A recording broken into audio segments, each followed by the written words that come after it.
नमस्कार दोस्तों। चलिए आज के क्लास में हम देखते हैं कि एक्सिलरी वर्ब को कैसे यूज करते हैं। एक्सिलरी वर्ब क्या है, ये मतलब इसका कितना पार्ट है, आज मैं उन्हीं के बारे में चर्चा करूंगा। दोस्तों मैं आगे बढ़ने से पहले एक छोटा सा रिक्वेस्ट करना चाहूंगा, प्लीज आप हमारे चैनल को सब्सक्राइब कर लीजिए और यदि आप सब्सक्राइब करते हैं हमें पढ़ाने में अच्छा लगता है। चलिए हम वीडियो को स्टार्ट करते हैं। मैंने बोर्ड पे कुछ एग्जाम्पल्स लिखे हैं, मतलब उसी के माध्यम से आपको समझना है, ठीक है। आप हमारे साथ बने रहें, आपको निश्चित ही समझ में आ जाएगा। चलिए स्टार्ट करते हैं। दोस्तों देखिए हम एक्सिलरी वर्ब्स को बताने जा रहे हैं। तो यहाँ पे क्या है, देखिए एक्सिलरी वर्ब्स क्या होता है, दो भागों में। कितने? दो भागों में। पहला क्या है, लेक्सिकल, उसके बाद है एक्सिलरी। ओके, पहले यहाँ पे लेक्सिकल होता है और उसके बाद एक्सिलरी होता है। अब लेक्सिकल वर्ब में मतलब क्या क्या होता है, किसको कहते हैं। देखिए यहाँ पे क्या आएगा, to go, to eat, to laugh, to run, यानी कि इसके आधार पे और बहुत सारे वर्ब्स होते हैं, उसी को हम बोलते हैं लेक्सिकल। यहां से आप समझ गए होंगे, जैसे जाना, खाना, हंसना और दौड़ना। तो इसके अनुसार पढ़ना भी हो सकता है, पीना भी हो सकता है। ओके, अब एक्सिलरी वर्ब देखिए दोस्त, एक्सिलरी वर्ब को दो भागों में बांटा गया है। पहला क्या है, प्राइमरी, और दूसरा है मॉडल। प्राइमरी में हम किसको किसको मानेंगे, to do, to have, to be. Okay, ये प्राइमरी हो गया। अब मॉडल में आता है can, may, should, will, could, might, would, must, ought to, use to, need to, dare. ये सारे आ गए आपके मॉडल। ओके, ये मॉडल वर्ड्स हो गए। अब देखिए दोस्तों इसको क्या करते हैं, ये मॉडल वर्ड्स हो गए। यहां तक तो आपका क्लियर है। ओके, यानी कि एक्सिलरी, यहाँ पे देखिए लेक्सिकल है, टू डू, टू ईट, ये लेक्सिकल हो गया। और ये एक्सिलरी वर्ब जो है, इन्हें दो भागों में बांट दिया है। पहला प्राइमरी में ये सब आगे to do, to have, to be. अब यहाँ पे can, may, should, will, could, might, would, must, ought to, use to, need to और डेयर। देखिए दोस्तों इसमें होता क्या है। अब आगे हम बढ़ते हैं, यहाँ पे देखिए V1, V2, V3, यानी वर्ब का पहला रूप, वर्ब का दूसरा रूप, वर्ब का तीसरा रूप, और एस, ES, और ये ING का मतलब क्या होता है, V4, यानी वर्ब का चौथा रूप। अगर हम किसी वर्ब को बनाते हैं तो उन्हें ही हम बोलते हैं V4, यानी ING उसमें जोड़ देते हैं। ठीक है, तो यहां तक क्लियर है। अब हम चलते हैं नीचे कि इसका मतलब क्या होता है। देखिए दोस्त, ये जो आपको समझ में आएगा, मैं अभी एक एग्जाम्पल्स दे रहा हूं, उसी एग्जाम्पल के माध्यम से आपको समझ में आएगा। अब V1 किसी में लगता है, किसी में V2, किसी में V3, S, ES लगता है। तो जैसे हम यहां पे देखिए देते हैं, राम इट्स राइस। तो यहां पे देखिए दोस्त क्या है, राम इट्स राइस। तो यहां पे देखिए S लगा, तो ये लेक्सिकल वर्ब हो गया।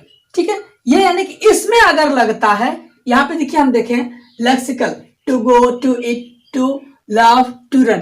तो अगर इसमें लगता है, ये वाले वर्ब में, इस तरह के वर्ब में SES लगता है, ING लगता है, तो उन्हीं को हम लेक्सिकल वर्ब कहते हैं। ओके, यानी उनमें S या ES लगते हैं। ये मेरा पहचान हो गया। ओके दोस्त, चलिए एक दो एग्जांपल मैं और देता हूं जिससे आपको समझ में आएगा। बने रहे हमारे साथ। इसको दोस्त हम मिटाते हैं फिलहाल। ओके, V1, V2 और V3, यानी S या ES और ये ING। तो दोस्तों ध्यान दीजिएगा, इसी को हम लेक्सिकल वर्ब कहते हैं और इसे ऑर्डिनरी वर्ब भी कहते हैं। तो इसका हम यूज करेंगे, देखिए कैसे। जैसे है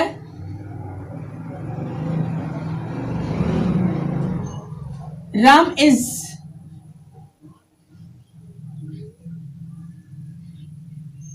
रनिंग, यहां पे देखिए ING लग गया, तो ये हो गया मेरा लेक्सिकल वर्ब। अब दूसरा देखते हैं,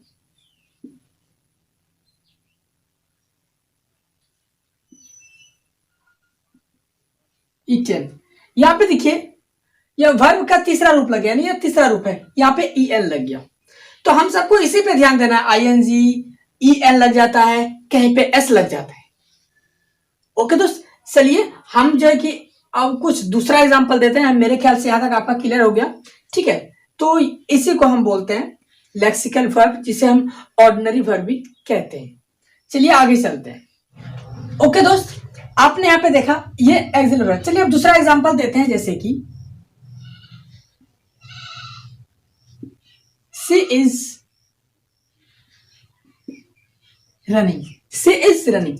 देखिए दोस्त, यहां पे भी हम आईएनजी लगाए। ओके, और यहां पे देखिए क्या है, वर्ब का तीसरा रूप। अब देखिए ये दोस्त हो गया मेरा, इसको जो कहते हैं लेक्सिकल वर्ब, जिसे हम ऑर्डिनरी वर्ब भी कहते हैं, जो कि साइड से लगा देते हैं। यहां पे देखिए जैसे कि एक लेते हैं, ही इट्स मैंगो।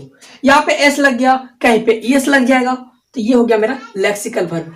अब ये बीच में जो आता है दोस्त, देखिए इज, हैज, इज, ये सब जो आया इसको बोलते हैं एक्सिलरी वर्ब। यानी कि एक्सिलरी वर्ब क्या होता है, इनकी सहायता से ही कोई वाक्य बनाया जाता है। तो हम इज की सहायता से इन यानी कि वाक्य को मैंने पूरा किया, हैज की सहायता से मैंने ये सारे को पूरा किया, और इज की सहायता से मैंने ये पूरा किया। तो ये किसी की सहायता से वर्ड को यानी कि वाक्य बना जाता है, उन्हीं को हम एक्सिलरी वर्ब कहते हैं। तो ये मेरा एक्सिलरी वर्ब हो गया, और ये हो गया मेरा लेक्सिकल वर्ब। ओके दोस्त, यानी इसमें जो लग गया। चलिए यहां तक क्लियर। अब थोड़ा सा आगे और चलते हैं, बने रहे हमारे साथ दोस्त। तो देखिए दोस्त, यहां पे आपको मैंने बताया कि एक्सिलरी वर्ब है। अब यहां पे देखिए ये सारे के सारे वर्ब हैं, ये वर्ब नहीं है, ये मैंगोज है।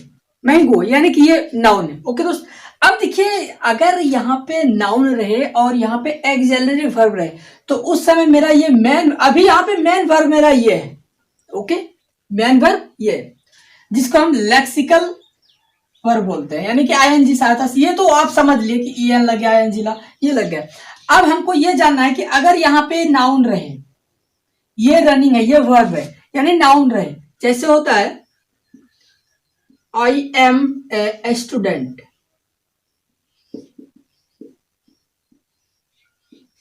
देखिए दोस्त, ये स्टूडेंट है, विद्यार्थी है, ये वर्ब नहीं है।